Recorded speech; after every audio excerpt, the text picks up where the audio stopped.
வணக்கம்.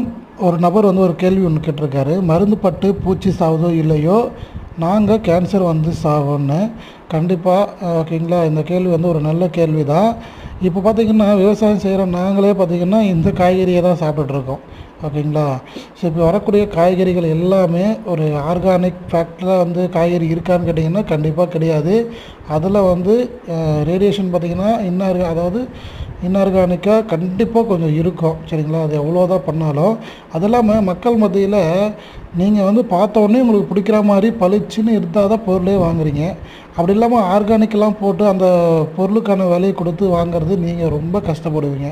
சரிங்களா. அது மட்டும் இல்லாமல் ப்ரொடக்ஷன் கம்மியாக வரும், செடி வராது, செடி செத்து போகும், பூச்சி காலி பண்ணும். இது மாதிரி நிறைய ஃபேக்ட் இருக்குது. அதாவது இது நாங்கள் டிரான்ஸ்பரன்சியாக மருந்து அடிக்கிறோன்னு சொல்கிறோம். ஆனால் நீங்கள் காலையில் எழுந்திருக்கிறதுலேருந்து ஈவினிங் நைட்டு தூங்குறது வரைக்கும் பார்த்திங்கன்னா இதை விட மோசமான சுச்சுவேஷன்லாம் நீங்கள் அடாப்ட் பண்ணிகிட்ருக்கீங்க. ஆனால் அது உங்களுக்கே தெரியாமல் அடாப்ட் பண்ணிகிட்ருக்கீங்க. இதில் நாங்கள் சொல்கிறதுனால பார்த்திங்கன்னா நாங்கள் கேன்சர் சாகும் அப்படின்னு சொல்கிறீங்க. ஓகேங்களா. அவ்வளோ.